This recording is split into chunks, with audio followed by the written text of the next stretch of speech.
प्रतिबोधितां भगवता नारायणेन स्वयं व्यासेन ग्रथितां पुराणमुनिना मध्ये महाभारतम् अद्वैतामृतवर्षिणीं भगवतीम् अष्टादशाध्यायिनीं त्वामनुसन्दधामि भगवद्गीते भवद्वेषिणीं नमोऽस्तु ते व्यासविशालबुद्धे पुण्डारविन्दाय पत्रनेत्र येन त्वया भारततैलपूर्णः प्रज्वालितो ज्ञानमयः प्रदीपः प्रपन्नपारिजाताय स्तोत्रवेत्रैकपाणये ज्ञानमुद्राय कृष्णाय गीतामृतदुहे नमः। सर्वोपनिषदो गावो दोग्धा गोपालनन्दनः मातो वत्स सुधीर्भोक्ता दुग्धं गीतामृतं महत् वसुदेवसुतं देवं कंसचाणूरमर्दनम् देवकी परमानन्दं कृष्णं वन्दे जगद्गुरुं भीष्मद्रोणतराजयत्तकजला गान्धारीयोत्कला शल्यग्राहवती कृपे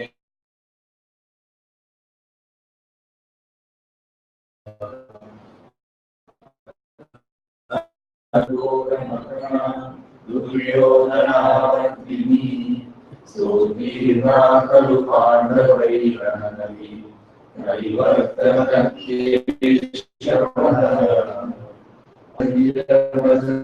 सर्वोदमलं गीतादुर्गतं ज्ञानाज्ञानगकेसरं परिकरा सम्बोधनाबोधितम् लोकेशपदैरहरः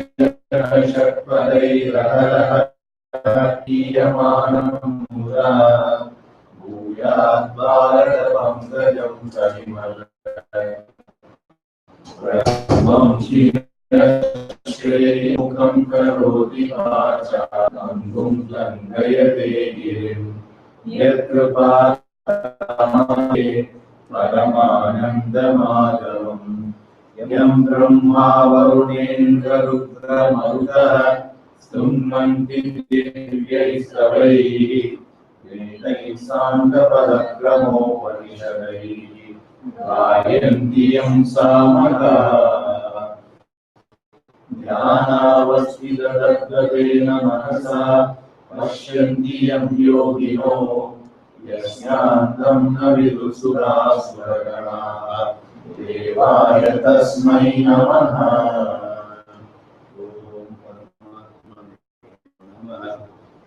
गुरुर्ब्रह्मा गुरुर्विष्णुर्देवो महेश्वर साक्षात् परब्रह्म तस्मै श्री गुरवे नमः। ओम सदाशिवसमारम्भां शंकराचार्यमध्यमाम् अस्मदाचार्यपर्यन्तां वन्दे गुरुपरम्पराम्। ओम Pranams to the lotus feet of the Lord, pranams to all the Mahatmas and Yogis, pranams to all of you, pranams to those who do not take it. So we'll start the recap. There are 5 people who are going to each for 10 minutes each maximum. And then we will, any summary or any questions, as I mentioned in my note, all of you, if anybody has got any doubt in the first 6 chapters, because the chapter, we are going to take to a different section in the 7th chapter onwards. So anything on this first 6 chapters, you should not move with any doubt. So we'll keep on recapping. Feel free to ask a question. No question is a stupid question. Every question is an intelligent question, and we all learn from this. Wherever I can answer, I will answer. Wherever somebody can answer, we do it. Or wherever we cannot get the correct answer, we go to our gurus and get back the correct answer also. So there's no problem. Okay? So with this background, Bala sir will start with the first section. Yeah. You know.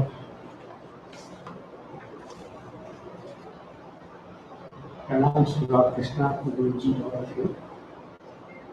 We are starting the recap from today. I am the first one, and I'm going to do the Bahiranga Sadhana.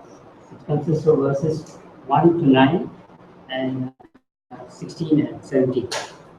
Bahiranga sadhanas are external sadhanas which one has to follow, whether he wants to pursue Dhyana yoga or not, regardless of time and place, which are useful by itself, by themselves. So the Lord Krishna explaining the real meaning of sannyasa. He's been going through this many times in the past. So again, it's not just the external practice, going away to ashram or wearing an outer robe that makes you a sannyasi. Renunciation. So it's more mental than physical.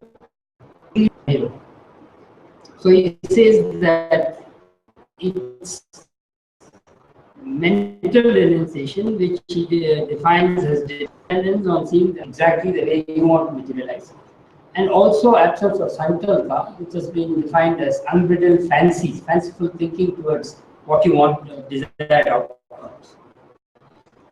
So the point here is that, and yet we pursue Jnana Yoga, which is ultimately the goal is Jivan Mukha, which is going through the path of Karma Yoga and Jnana Yoga and ultimately.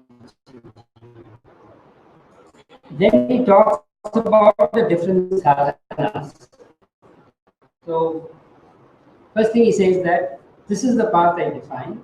So one has to follow it and then moving towards Jnana Yoga, which means that you need to seek more quietude and more tranquility. The question is, when do we know? How do we know that they're ready or not? So in verse 4, he defines, he gives a criteria.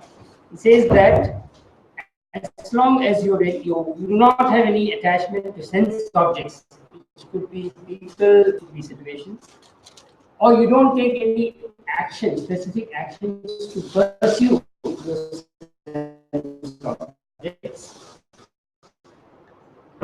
fancies, then it means that you're ready for using the karma yoga. The question would be, what is yoga? What exactly is this sadhana that we need to do? So, Swami Parma, the one that he says is the of our scriptures for a length of time under the guidance of a competent guru. So the end, but it doesn't end there. We have other sadhanas also to pursue. So 5 and 6 talks about self-effort and self-confidence. Throughout the Gita, we have been talking about the importance of freedom, the importance about trust. In chapter 439, we talked about the harm that doubt can do, doubting Thomas. So emphasis is on focusing on ourselves, on our self-efforts, and having a strong self-belief to pursue the spirituality, physical, personal path, and mental, all of the tune and aligned to pursue the same common goal that we have. Then we talk about self-control. So throughout we have been seeing the importance of sama and dhamma, which is control of the mind. What happens if you do that? So he says, to do that, we have to remain unchanged despite all the changes around us, and content and blissful. Not allow the this is our bind us. It is described within these 3 verses at different levels. So I said external things means people, objects, and situations.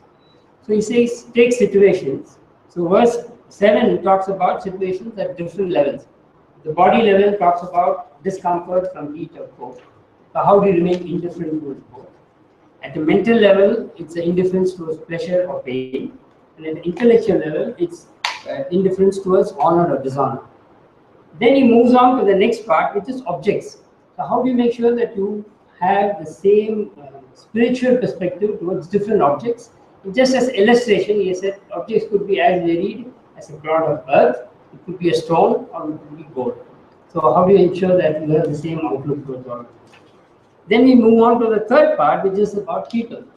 So verse 9 talks about different types of people that we come across in our life. These are just illustrations. So well-wishers, friends, enemies, people who are indifferent, people who want to mediate and help you, and our own relatives, and righteous or sadhus or adharmic people whom we call as papas.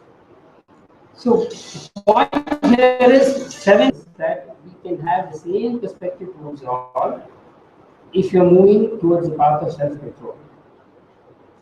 Then as an afterthought, after doing some Antaranga sadhanas, he talks about moderation in life, which Lord Buddha followed in Buddhism too, the middle part.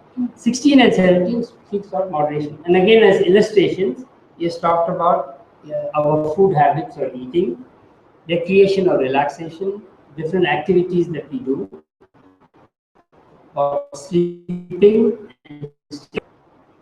Now, Bahiranga or external sadhanas. As I said, per se by itself, they will give us some benefits. So what are the benefits that we can see in these verses? So Lord Krishna says, through self-control, he says, verse 7 talks about the tranquility that one gets. And through the tranquility, it becomes easier for us to pursue and realize our self-realization or Dharma because of the tranquility. Verse 8 talks about becoming a yukta, becoming a person who's integrated in life. And verse 9 talks about vishishyate among people. So you become distinguished because you're different from others. And verse 17 says that one who practices moderation, then Dhyana Yoga becomes a destroyer. So these are some of the benefits we can pursue these external sadhana. So regardless of whether we want to follow further or not, by per se they have some benefits, but to pursue Dhyana Yoga, they become critical because they are necessary for us to go to the next step. So these are just some of the sadhanas, and I think the speakers further will talk about the other sadhanas. Thank you. Very nice. Just 8 minutes. Antaranga sadhana. Yeah. Antaranga sadhana is the immediate preparation done before doing meditation. Meditation is not a compulsory process. It is one of the technique for upasana for gaining concentration. Being a karma yogi and remembering God in all our action itself is sufficient. The 8 steps of immediate preparation are deshaha. The place of meditation should be clean and neat. Kalaha, the time of meditation may be Brahma Muhurtam or any appropriate time when the mind is relatively calm, not too wandering, not too sleepy. We can do it for 15 to 20 minutes to begin with. Asanam is a comfortable seating. The posture should be a comfortable one, not too stiff, with a half-closed eyes to avoid distraction. Prana Samyam is even breathing. Indriya Nigraha is withdrawal sense organs, is withdrawal of the mind and focusing on the point of object of meditation. And Buddhi Nishchayam is a conviction in what we do. So this loka, the yogi mentioned here is Nididhyasana yogi, and the sadhana pertained is same as that of the upasana yogi. A yogi should have regularity and should choose a secluded place of meditation with a restrained mind and body possessing non-binding desires. Such a yogi should engage in meditation. Again, the sloka 11 and 12 talks about the 8 immediate steps of meditation, the place of meditation which has to be clean, the time when the mind is more relaxed, and the asana has to be soft and neither too high, not too low, made of kushal grass covered by tiger skin. We have to shut the indriyas, we have to have even breathing, and the mind should be one-pointed. And the meditation is done for the purification of the mind. The 13th sloka. Mind. No, here the meditation is meant for Assimilation. Okay. The same thing called upasana. Okay. Here is called. 13th sloka further elaborates on the posture, which has to look around. The 12th sloka says, Yes. the 13th basically it talks about the posture, which has to be comfortable. Don't look around. Don't be too still. The mind should be calm. Close the eyes and calm and open variety of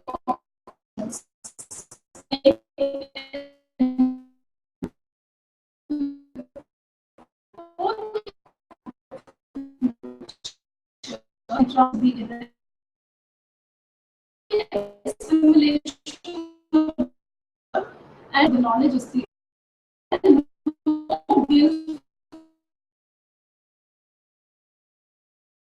and Rupa or Vibhuti Upasana, we still be on our favorite diet. He talks upon three things: Guru, Shastra, and Lord. In Grahastha stage, he does Karma Yoga. When he enters the Vanaprastha, Shravanam and Mananam of the Dhyana Yoga takes place. And as a sannyasi, Nididhyasana takes place, where again he leans upon the three Guru, Shastra, and Lord. And an intelligent person will not lean upon the world for his peace, security, and happiness. The 15th sloka says, as described in the previous slokas, a person thus engaging in meditation state constantly with a restrained mind, which is channelized, such a yogi gets shanti, which belongs to me. That is a person who is able to focus on the object of meditation and internalize the teachings completely, pushing into the subconscious mind, never forgets this knowledge. Like example, the Kamala Shruti. Such a person gets absolute peace. The peace here is absolute. While being a Karma Yogi, we still get a relative peace. But here the peace is absolute and permanent, which cannot be shaken by anyone.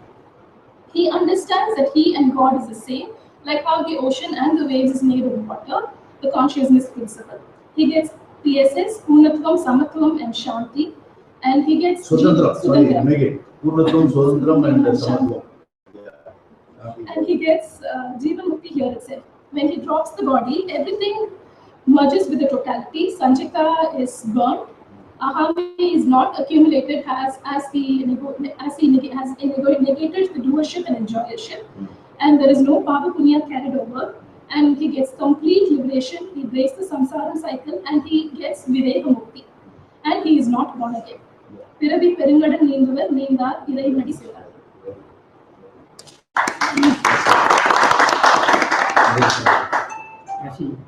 Yeah, I need to do a small adjustment before because I think KK was going to join this, so he wanted to just share what I'm talking about. Anyway, maybe I'll just switch this in.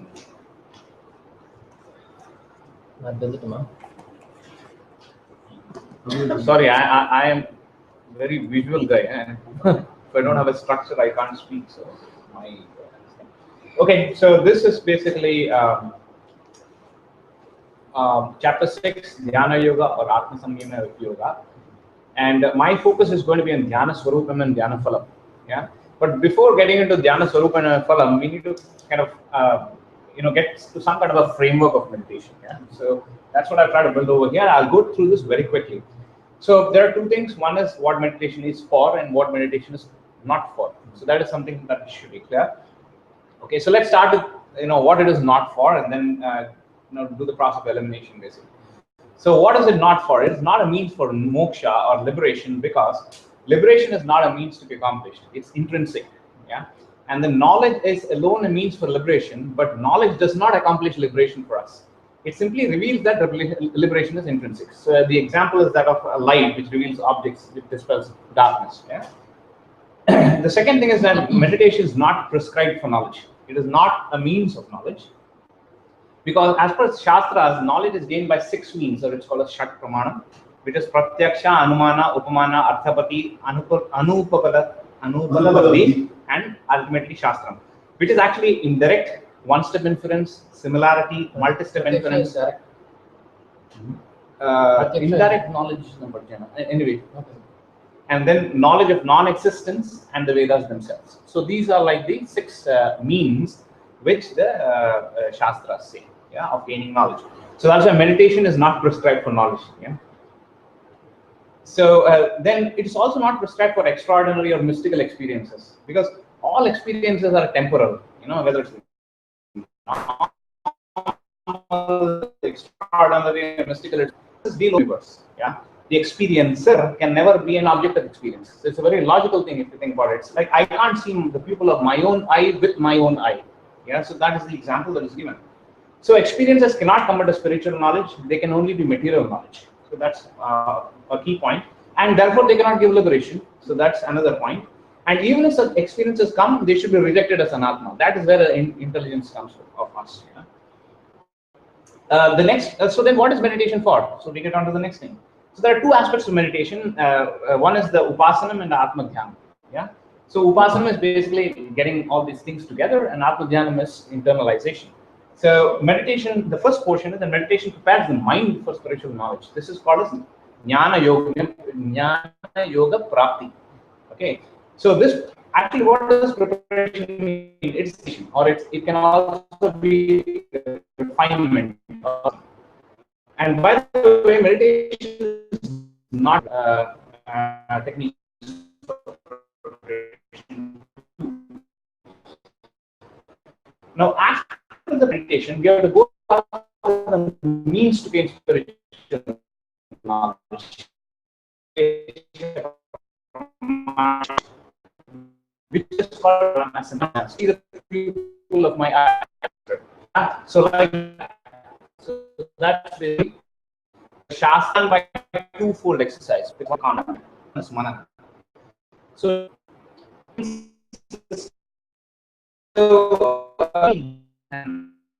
how systematic how can we do it? Constant study of it can the shout length of time and the guidance. It also produces doubt, which is called as samshaya. Manana is exclusively sahitic job. So about the intellect, which also and it operates through reasoning. So true reasoning is that I am the truth and I am the substratum of the creation and zero, and there should be zero doubt on that. There should not be even a 0.5% doubt on that. And this is samshaya jnana, which is the ultimate goal.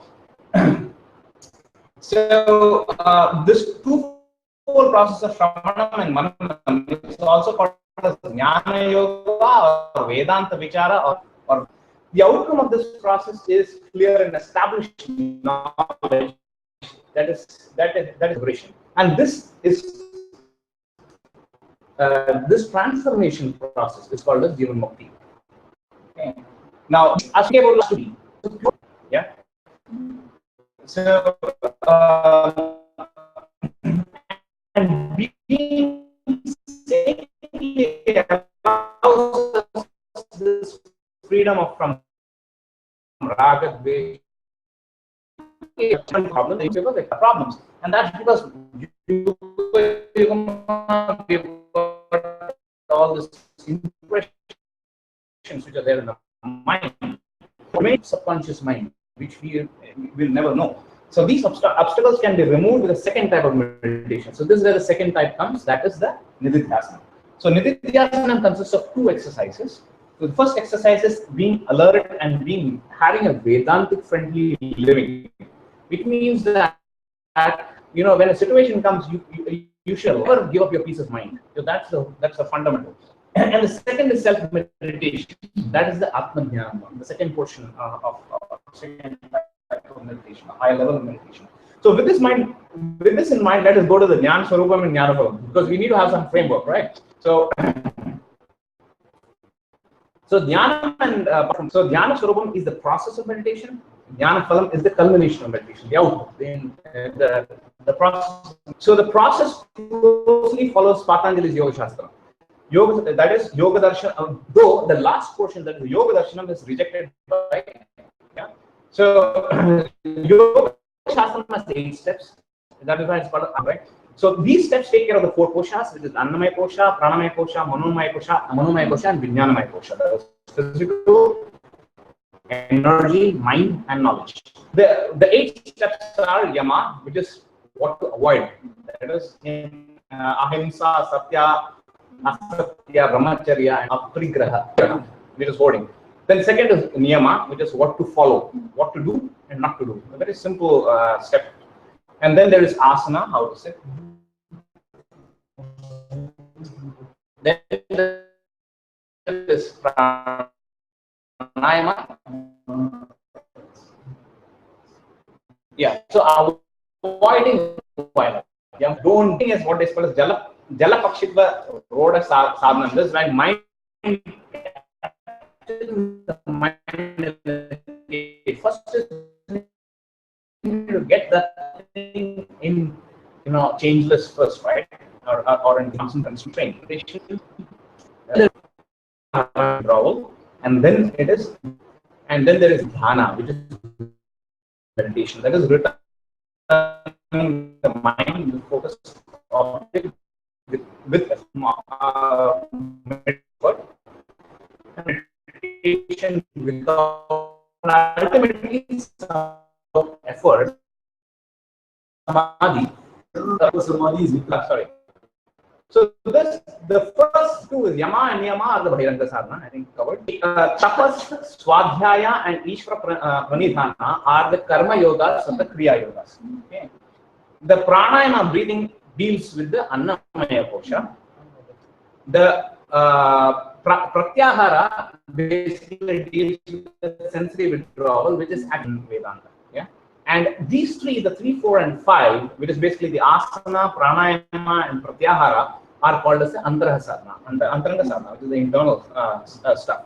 And then the 5, 6, 7, and 8, which is basically the focus of where I'm supposed to be, that is Dhyana Svarupam or Atma Samyaha. Okay. So this is basically what Remedies says, leads to Nirvikalpa Samadhi. Nirvikalpa Samadhi is not called as 9th step because it's an outcome. Yeah, so that is why it's culmination of the 8 steps that is, with Dhyana Phalam and Atma Dhyanam. Yeah, so let's take that. Let's take the 6, 7, and 8, and I try to actually read these shlokas one by one, try to understand the meaning and how it kind of relates to this. So the first one I can't read, sorry, but it says the restrained mind of a yogi who practices Dhyana Yoga of Atma is like a lamp in a windless spot that is not flickered. Right. So what does it mean? The steady flame is the Nirvikalpa Samadhi. The flame is the akanda karavriti, and the steadiness is the atmakara vritti, and the windless spot is basically an enclosure which you can think of that is made up of bhakti and vairagya. Yeah. So this is the explanation. Then the second is to be in samadhi, restrained by the practice of meditation, quiet and wherein one perceives the atma with pure mind and rejoices in the atma. It is like the tortoise, right? This is the chitta nirudham, which is basically withdrawal of the mind to get it relaxed. Yeah, and then doing the yoga seva, which is the 5 steps of yama, niyama, asana, pranayama, and pratyahara. And then atmanam, atmani means see the self in the mind. That is self meditation, which is actually nididhyasana. Yeah, so that's how it links to this. And the next one is in the samadhi, one appreciates the limitless ananda that's beyond the senses, which is grasped by intellect, and one remains not slipping from the true nature. That's very important, right? So Atyantika Sukham is the highest limitless ananda. The buddhi grahyam is born out of knowledge, and atindriyam is not experiential. It is in fact beyond experience. Yeah, and then ayam sthita na tattva chalati means remain in the absorbed state always without deviation. Yeah, and then the yam labdam is basically after attaining the samadhi, one does not consider any other attainment to be superior to that, and remaining in the one is not shaken even by the greatest calamity. So I think Raji has given some excellent examples of necessities converted into luxuries, and then from what to so what. Yeah. So basically, nothing can disturb mind. The 20 chitta uparamana.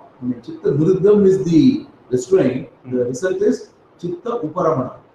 Okay. 20. Okay. Then withdrawal of the mind. Chitta nirudham. Mind gets relaxed. Mind quietens in the Chitta uparamana. Viruddham is the restraining behavior. Finally, it leads to quieten. The output is the chitta uparamana. Okay. So then the next 4 shlokas is the state of disassociation from association with sorrow as samadhi. Yeah, so Dhyana Yoga leading to that should be practiced with firmness and with a tireless mind. So in this infinite ananda, that is, it actually ananda never arrives or goes because it is always there. It is just that we need to remove the superimposed malam, or the thing which covers, yeah.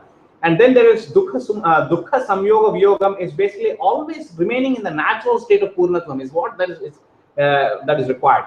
And we have to practice this Bahiranga and Antaranga sadhana instead of just doing verbal gymnastics. So this is a warning by Krishna. Like, all this looks fine, PowerPoint and all this. Ultimately, we have to do it ourselves. Yeah. So that's the key, the key aspect.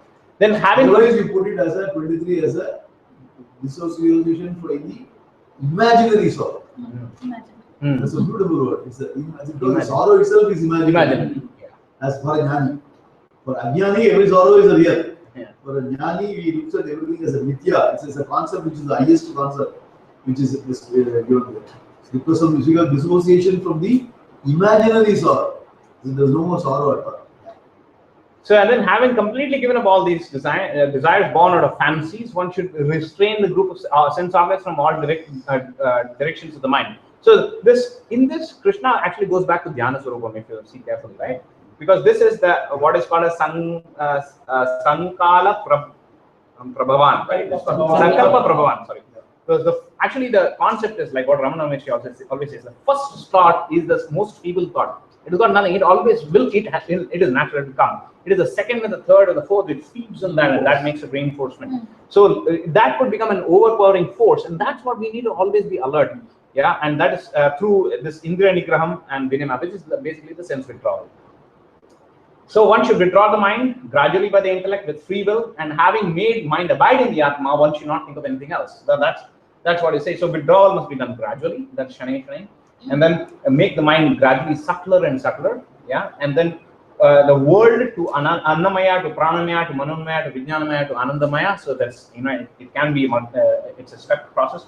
And then the Griti Gritaya is basically intellect with free will. Yeah. And then Atma Samstatvam Manah Kritva means once it comes into the Atma, dwell on it itself. So Nat Inchitapati Chintaye is not thinking of anything else. Yeah. So one should bring back this fickle, unsteady mind under the control of oneself by restraining from those objects due to which the mind goes out. So that's Chanchalam Mana Nischarati, means fickle extrovert mind. Yeah. Then Yato means external factors. Tataha niyama means just withdraw from those objects, and Atmani eva vasam nayat means bring back the mind into the Atma. And I think this is the last step. So Supreme Ananda comes to this yogi who is free from impurities, whose agitations have subsided, and whose mind is tranquil, and who has become Brahman. Yeah. So that Prashanta Manasam Enam Uttamam Sukham Upaidi is one whose mind is free from unhealthy thoughts, get the highest peace beyond all understanding. Yeah, and then Brahma Bhudam is one who has become one with the Brahman. Yeah, and then this constantly engaging in the mind is the purified yogi, attains limitless Ananda, which belongs to the Brahman. That's what this says. It's the same idea as before, but here what he has done is he speaks about this Vigata Kalmasha, which is the Viparita Bhavana, habitual negative thinking, and he says it's easy. I don't know how, but he says it is very easy to do it. And that is born out of association with the Brahman. So basically, association with the Brahman, leaving this thing, and an absolute focus is what he says in this stotram. And then one whose mind is disciplined to meditation perceives the Atma in all beings, and all beings in Atma. He has the same vision everywhere. So there is seeing ourselves in the others and others in ourselves, right? So Yoga Yuktam is saturated with self-knowledge. That's Jnani. And Yoga is here is Nididhyasanam, and Sarva Bhudastam Atmanam Sarvatraha Samadarshana. Don't lose of the sight of the Atma in everyone, though he sees emotional and physical differences. Obviously, transactional differences will be there, but the Atma, the ultimate thing is the same. And then I am not lost to him who sees me everywhere and sees everything in me, and he is also not lost to me. So this verse refers to bhakti. Yeah. So appreciation of Atma everywhere is the greatest form of bhakti, and Sarvatra Atma Ishvara Darshanam is the highest form of bhakti that is through self-knowledge. Personal God is not real Bhagavan. It's basically Maya Manusha thing. And this is the reason why there is the Viraha Gopam, and this Bhagavad is full of these kind of stories, right? Gopis were crying and etc. And then there's a beautiful story of Mahabali where after that he says, I'm going to be there with you always. And I never understood this whole concept, but this kind of clarifies it. Tasya aham na prashnam means I will never disappear. I'll always be there because he is, and he is you, right? So there's the last two is one who has attained the vision of oneness worships me in all the beings, that yogi abides in me, engaged in every way. That is Sarvabhuta Dastitam. I'm sorry, I'm not reading properly. Then that is present in every living being, and Sarvatra Vartamanopi is Vartamanopi. Even though he does not practice any religion, Mai Vartate, he is in me. So even the people who No. Vartamanopi, even though he is engaged in any activity, the translation. No, because I read this thing in Paramarthananda. He says that even an agnostic has me, and even if you are on the edge of this thing, this thing is Sarvata Vartamanopi means even he is engaged in any kind of activity, as long as his mind is already the Lord, and I am always with him. Okay. You can interpret various things, but the idea is you are engaged in any worldly activities, whatever the kind of, whether you are agnostic or whatever it is. The idea behind the whole concept is when you are completely engaged in the worldly activities with this concept in your mind, that person is, I never go away from him, he is never away from me. That's the concept. So, and then the last one is, or Arjuna keeping himself as the standard. The Yada yogi sees pleasure and pain in all is considered to be the greatest. That is then Atmai Pamyena Sarvatra Pashyati. He looks at every being as himself. Then Samam Pashyati Arjuna, everything is equal. Yeah. And Sukham Va Yadi Va Dukham. If he is favorable, he is happy. He is unfavorable, he is happy for the others. But he is always happy. Yeah. And then Shastra says identify everyone. Summarizing the shloka, the person has got complete empathy on this. Empathy, yeah. True love. True love, because he knows the Atma is in everybody. Of course, other person is suffering because of the ignorance. So I still empathize with him and then be with him to support him emotionally. Even though that he understands all those dukkhas of yoga, all those things are imaginary only. But that person being ignorant, for that person I always support, I always be with him and counsel him and support him. So very important shloka, because often the thing is people accuse the Advaitin as the person who doesn't have any emotions, who doesn't have any care for society, he is a selfish person. That is negated by the shloka. It's a pramanam, it's a very important shloka from that time. So that's it. Sorry, I mean, I don't know how. We're not sure. Very good. Got a graphical. Very good. Maybe we can correct those couple of mistakes and then use it. Can you use this? Oh, sure. Virus is in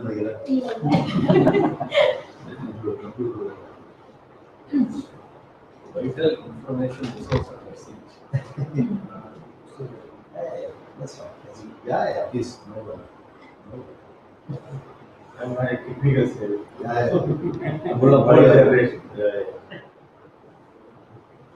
Which one? Gita class?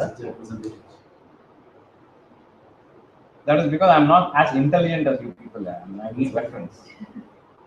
I forget. Yeah, college. Thank you. Okay. So it is a voice, not a. Yeah. To continue with, I will be talking on the obstacles and the remedies to obstacles. It is slokas 33 to 36, in which the Arjuna raises his doubt, which gives us the insight of obstacles we face. He says to Krishna, Aham na pashyami stiram sthitam chanchalatvam. Like he says, the yoga you have instructed to me, I understand, but I don't see how I will be able to firmly establish myself in it because my mind is fickle. So he feels that since his mind is wavering, he won't be finding it as an easy task to do the firm establishment in the yoga. And we also see from the non-Dukya curriculum that there are other obstacles to meditation. The one is Laya, which is the sleepiness, and Kashyapa, which is extreme feelings like jealous, grief, and Vikshepa, which is the one Arjuna is facing now, the wavering of the mind. And the other one is the Rasaswada, which is the sensory enjoyment. We get attached to the sensory anitya pleasures, and because of that, we get the hindrance. So in the sloka 34, we are going to see how powerfully the mind can give an obstacle for the progress in the meditation. or Dhyana. The mind is not controlled by the intelligence. We feel that sorrow is not going to help us. We know that sorrow is not going to help us, but still we cannot stop being in a state of sorrow. We cannot control ourselves. So here Arjuna's state of mind is told by the three things. Like, four, actually. Yeah, Balavati whatever Dani, can be done Dridam separate. Dajaniyama. Balavati, And which then- is very strong. Means For- Balavati means it's strong. Dhriti is firm. So slight difference. Obstinate. Obstinate. Yeah. So, Chanchalam, as we saw, their mind is All four adjectives. All Chanchal, yeah. It is there for a person who is having that problem is Sanchalam, Pramati, Balavati, and Dhidam. Four adjectives to the mind. Yeah. So Chanchalam, we saw the mind is wavering, and Pramati is like it's very turbulent. We just like this Pramati is bound to disturb the Pancha Jnanendriyam and the Pancha Karmendriyam. It is so powerful that it can disturb all the senses. And Balavat, he means that the mind is very powerful, that it is not even controlled by intelligence. Certain things which the intellectual tells us, we are not able to accept it because the mind doesn't allow us. It overpowers the intellect. Exactly. And then the Dhritam, it is like the mind gets rooted to Adaptical. Because it overpowers and it overpowers, so it is very, very beautiful. I like this adjective. So it is so powerful, and we need extra willpower to overcome that. So that difficulty is defined by Arjuna, saying that it is very difficult, like controlling the wind itself. Nigraham vayu iva shu dushkaram. He says it is like controlling the wind, which is very difficult, extremely difficult. Like trapping the wind or air. How will you trap it? It's difficult. You go to absolute vacuum. It's very difficult. So the next slokas 35-36, Krishna is answering to Arjuna, in which he gives us the remedies. First, Krishna accepts that yes, it is indeed difficult because the mind is wavering and it is difficult to control. But there is way which are the abhyasam and the vairagyam, through which you can attain the control of the mind. So abhyasam is practice or relentless effort.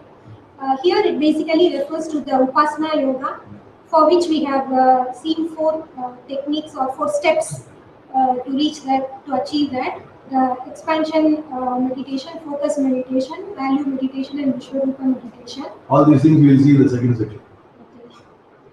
Second and third section. And we also saw that the true karma yogi need not necessarily sit on this meditation because he is always with God, and whatever he does, he is not emotionally attached to the results of it. So the next remedy he talks about is the vairagyam, which we saw as which comes out of the vivegam, nitya anitya vastu vivegam. And we saw that we should understand that everything has a beginning and end. In the 5th chapter, it is told that the material, sensory enjoyments, everything we do is having a beginning and end, and it is not persistent. It is not always there. And so the other way of seeing vairagyam is dispassion, or we don't have any craving for a bhoga vastu. And we should understand that in this world, everything is uncontrollable, unpredictable, unreliable, and unsustainable. And basically, this one boils down to we should have a rational mind and lead a life of rationality. And the vairagya can come only through the constant practice of karma yoga. So the gist is like to control the mind in Dhyana yoga, we need to be successful in the upasana and the karma yoga. Sorry, very good. Very good. So the, Yeah, still there. Yeah, Okay. there's a summary also. Oh, sorry. in the 36th sloka, Krishna is reinforcing the remedy. He says that asamyatmana, if the mind is not controlled, then you cannot attain the Dhyana yoga, the yoga dushprapa, you cannot attain it. But vashyatmana, if you are able to control the mind, then with proper means upatya and yatata, it is sakya, it is possible. So upatya, the proper means is we need to have a proper guide and follow it. Yatata is we put right amount of effort in the right direction. So Upayatah. upaya. So what we see in this is we need to prepare the mind. Even if we have a prepared mind, it takes time. So we should strive under a guru and we should strive relentlessly.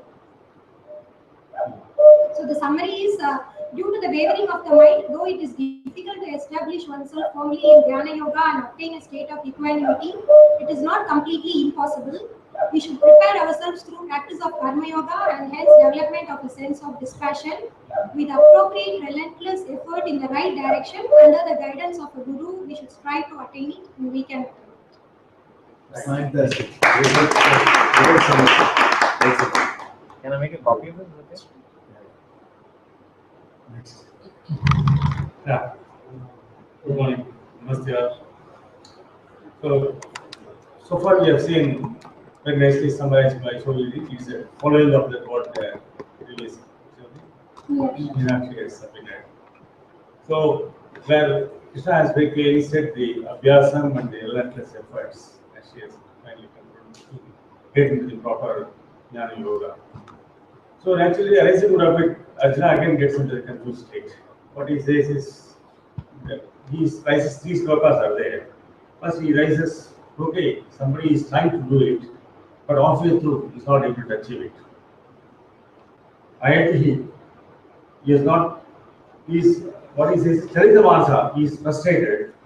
Then Ayati, he is not putting in the proper efforts, although Sandhya Upeka, he is quite interested and sincere, but he is not putting the required efforts, and he is frustrated halfway through, having started.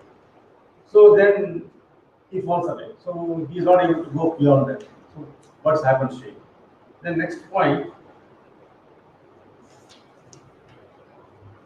although he processes that, supposing halfway through, like the clouds get merged and they splash up, like that, there are two yogas, he says. See, when he gets into Jnana Yoga, he halfway through uses the Karma Yoga, he transits to other things. So he is not able to progress further on the Jnana Yoga. So he is neither here nor there. So both the yogas are now, as far as his concern, is gone. So that's why he is calling Brashta. So what is his stage? So he says these two are really very critical for him, because once started, achieving is okay, but you have started, but you are not able to achieve for whatever the reason, that is confused or lack of efforts. So there is no other person who can properly guide me. I look on you. You are the only best person. So see, he surrenders once in chapter 2. After that, I see here, because I have not done 3, 4, 5. Maybe he has done try. Now here, the same force is surrendering to Krishna. So he starts to answer him now. The first sloka, he starts with a very simple answer. He says, Kalyanachak Kasi, who is doing the proper, right, appropriate way, there is no way that he will not achieve it. He will definitely transit and he will go through it. Then, okay, they just put the qualification Kalyanachak. So whether he has done it or not. And next he says, although one might not have done it fully, but halfway through he has done it. Prapya Punyakatam Lokam, Uchitva Swasti Samaha. What he says is, having done that, having achieved a point of yoga, he will swastika samaha, he will live in that auspicious world permanently. But he says, although swastika samaha says it should be understood only for a good length of period, it's not eternal. Yeah. Because he has to again not achieve it, so he has to further continue. So what he says next, Suchinam Srividanam Srimatyanam Gehe Yoga Brashta Vijayate. So he takes birth in Srimatam. But Srimatam is generally understood to be the prosperous family. But prosperous family alone is not enough, because he may not get into the right atmosphere there to do it. So he has put an adjective there, Suchina. That prosperous family must be religiously or yoga oriented family, whereas if he is born there, he will be in a position to continue because of the product, what he has done, what he has the previous thing, what he has achieved, that will still continue. That he further elaborates. One, he will be born in this good family. Otherwise, by chance he does not born, but there is a greater possibility for him to be born in a yogic family also, which more who have really achieved the kind of yoga, that family also will be born. So in which case it is much easier for him to take him to the higher level than even the first thing. So he has given these two qualifications for him to get up. Now, on these two occasions, only it is possible How is it possible? Means because of his Purva Krita yoga. That only is that Abhyasam still stays in his mind, still stays in his system, Vehikam. That comes and helps him to continue. He has only given two human forms, but Bala and the Upanyasan, they will be Jadavardha Upanyasan.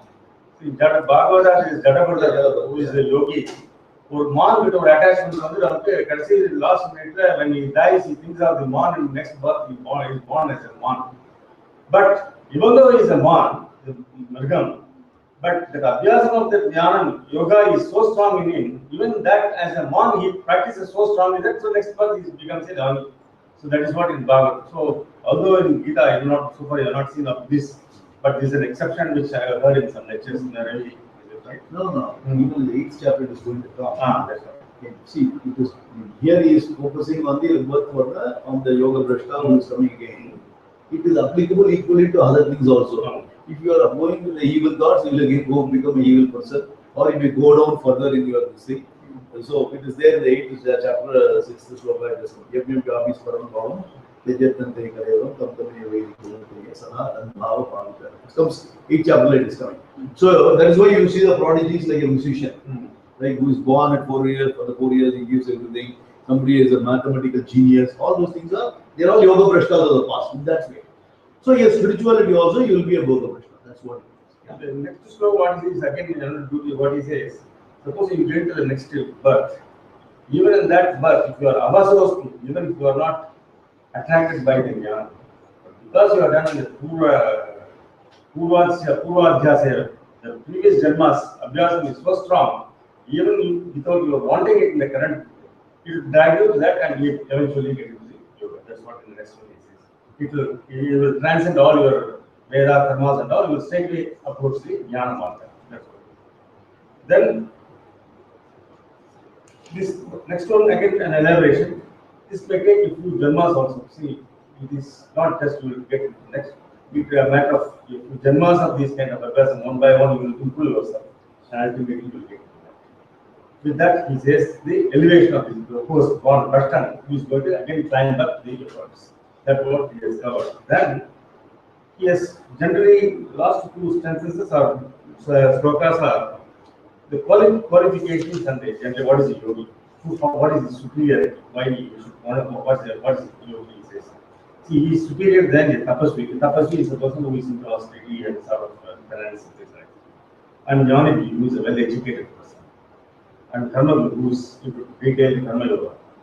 And compared to all these things, people, definitely yogi is a much superior person. So therefore, we must try to achieve that. That's what is directs Arjuna to do that.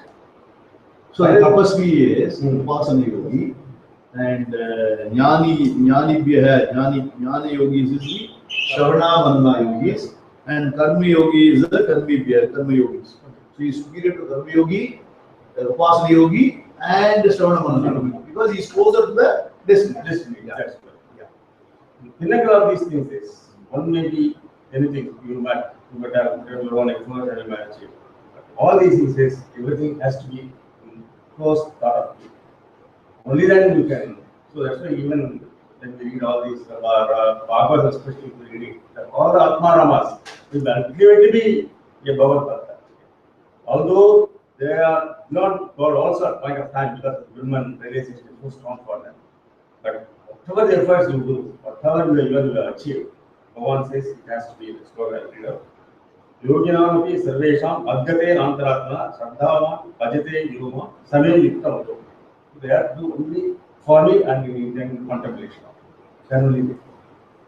Thank you. Excellent. Any questions, comments so far? All great presentations. We will do 3 rounds. Literally, we will be recapping the chapter fully 2-3 times. So it will be a fantastic recap. The next 6 chapters will be fully available. Any comments, questions before I do the closing comments? Anything else? Anything in the first 6 chapters? It need not be only in the 6th chapter. It can be anywhere in the first few chapters also. Something can ask them. If you have not had time, you can come back with the questions in the next class also, and then you can shoot out the question to me also. If you don't want to send it to everyone, you can send it to me. I will again answer it. If you don't want to know your name, I will put it as my own question and I can do it. Don't hesitate. It's all our own family. We can always say. So the idea behind the whole thing is, again, a person who is in the path and who is a Dhyana yogi, he is in this path. Anybody who is in this path has got the chances of getting a human birth again possible. Whereas other material pursuits which one has got, he'll again come back with that vasana at some point of time. But depending on his papa, punya, on other things account, he may again go into a dog and again go into a kalli, again then go to something else. Again, he'll come back to human birth at some point of time. We do not know when it is. Whereas a person who is in the spiritual pursuits, the Shastra says, all his other prarabdha will be kept in suspension. And this punya will make you propel to give you a chance of human birth again, so that you will be able to accelerate the journey better. Whereas if you are a pursuit of a cricketer, or if you are a musician, if you are another thing, other material pursuit person may come to that again in the next janma at some point of time, but that janma is not when, it is not very clear. So that is another guarantee which Bhagavad says. So in the lighter mind, what we say, we are all the yogas brashtas of the past. That's why we are here. If you look at the group, we never thought we as a individual, we never knew each other. At some kind of a destiny has forced us to some kind of a thing. That's what he said in the sloka also, the last section. He said, even if he has strayed in between for some time, you will be again coming back. So we all went through different pursuits, and we have come and then started this journey, or started from where it is at some point of time in our life. Whichever gender, different age groups, and different background of our professions, all of us are not the same. We have given this is such a diversified group because we all come together at some point of time to pursue what was left in the past. That's what Bhagavad says very beautifully. He concludes it, and finally he talks about the Shraddha. And last but not the least, the Shraddha. Bhagavan there's a separate chapter, 17th chapter is called Shraddha Traya Vibhaga Yoga. We talk about 3 types of Shraddha. And Shraddha is emphasized in the 4th chapter very much, Shraddhavan Labhate Dhyanam. And the Shraddha is included because what we are looking at is all adrishtam, unseen things. If you ask me, I always know that I am born only carrying it. Only thing is, we can circumstantial evidence can give you, but there is no mathematical, there is no laboratory experience. I say, I was that time in that way, and I was attending a class earlier and coming here. There is no such thing which can prove you the so-called mathematical level. That is why we say the Shastra is a Pramanam. And again, the Pramanam means it's an instrument of knowledge, what we call as a 6th instrument of knowledge. Like the 5 sense organs are dealing with the external world, Shastra is the 6th instrument, and with that Shastra as an instrument, we study the whole thing. So that is what is called Shraddha. We call it as a primary source of knowledge. It's an instrument which gives you the ability to decipher what is written there. So that Shraddha is a very unique word. You can call it as a faith, a trust. Nothing equates to what Shraddha is. Shraddha is Shraddha. You cannot really put the English language to it because we call it as a 6th instrument Praman, and that's a very unique word, and it's all the more required because Shraddhavan Labhate Dhyanam. And yes, Shraddhajanasya Samshayatma Vinashyati, we saw that, the 4th chapter. A person who is doubting can never come up, and the ignorant person cannot progress. And if you don't have a Shraddha, you'll always be casting. That is why we don't, Bhagavan says in the 18th chapter, saying that if a person is not interested, don't go and pull him again. Whenever people are ready, they will go volunteer. We will do some little bit of marketing, hey, it's good, but it is up to the individual to come. Individual come when they are ready to come, and when they are ready to accept these things. Otherwise, you can see within your own family very diversified personalities. This is one thing. And other one which Bhagavan says is Sayo Havaitat Param Brahma Veda Brahmaiva Bhavati Nasya Brahmavit Kule Bhavati.